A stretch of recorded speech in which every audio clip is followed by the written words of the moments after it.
The Department of Chemistry has been making podcasts with the IT Services podcast team for a few years now. They've been really efficient, everything comes in on time, really fast. I can't say enough good things about them, really. One of the great things about the podcast team is that they've worked with so many people in the university. They really know what makes a good podcast. So that's been very helpful in getting our academics to put together something that's very appealing to an outside audience.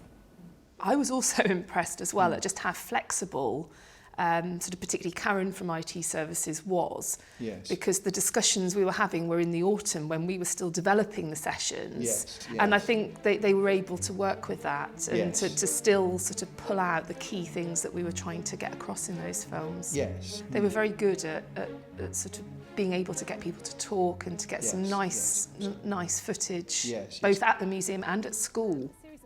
Having IT Services looking after the filming and the editing and not having to think about that aspect yes.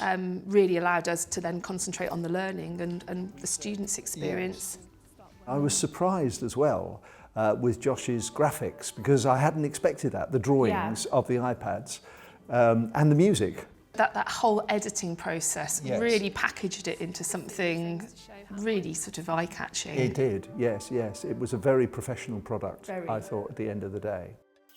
The final product was far more polished in the sense that it was introduced, that it was tailed at the end, there were voiceovers that explained the whole project as we went along. Pete from IT Services was very keen that we make these films available through the university iTunes U channel. On the back of that, it has meant that the films have basically gone global and really raised the profile of the work that we've been doing at the museum.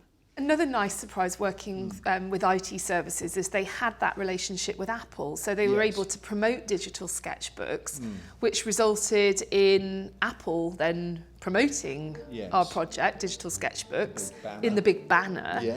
And you remember back in October, we had our brief moment of fame when we were 6 in the download charts on iTunes U. I won't forget it. I know that sort of Arts Council, who are basically the funders through the major museum partner programme, they have spoken very highly of the project, and it's one that has been picked up and held up as an example of good practice. I think it's raised that awareness of digital learning. Yes. You know, there's lots of talk about digital, but it's often more around the techie sort of side about whether things just work. Yes. And I think what the project has been able to show is how you can use it for learning. I think it's also significant that since we made the films, that schools have been using iPads more with us. We've had schools that have bought in their own iPads now, which we didn't have before. We've seen schools using the same apps that we were using on the film. So it's been a way of actually teaching teachers across Oxfordshire, which is quite an extraordinary thing to have achieved.